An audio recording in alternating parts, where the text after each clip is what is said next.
कोल्हापूर जिल्ह्यात अंमली पदार्थांचा विळखा, तरुणाई धोक्यात, कठोर कारवाईची स्वाभिमानी शेतकरी संघटनेची मागणी.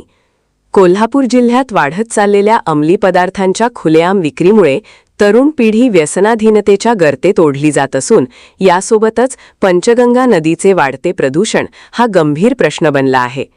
या पार्श्वभूमीवर स्वाभिमानी शेतकरी संघटनेच्या पदाधिकाऱ्यांनी जिल्हाधिकारी कार्यालयात जाऊन जिल्ह्याचे पालकमंत्री प्रकाश आबिटकर यांना निवेदन सादर करत तातडीने कठोर कारवाईची मागणी केली.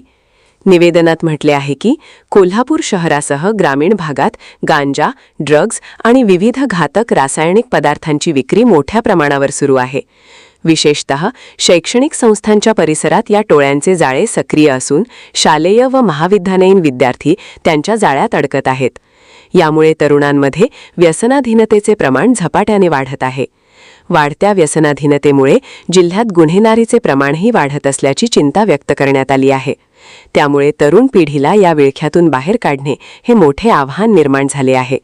पोलीस प्रशासनाने या प्रकाराकडे गांभीर्याने लक्ष देत केवळ किरकोळ विक्रेत्यांवर नव्हे तर या अवैध व्यवसायामागील मुख्य सूत्रधारांवर कठोर कारवाई करावी अशी ठाम मागणी संघटनेने केली आहे. तसेच पंचगंगा नदीच्या प्रदूषणाबाबतही प्रभावी उपाययोजना राबविण्याची गरज अधोरेखित करण्यात आली आहे. सबस्क्राइब करा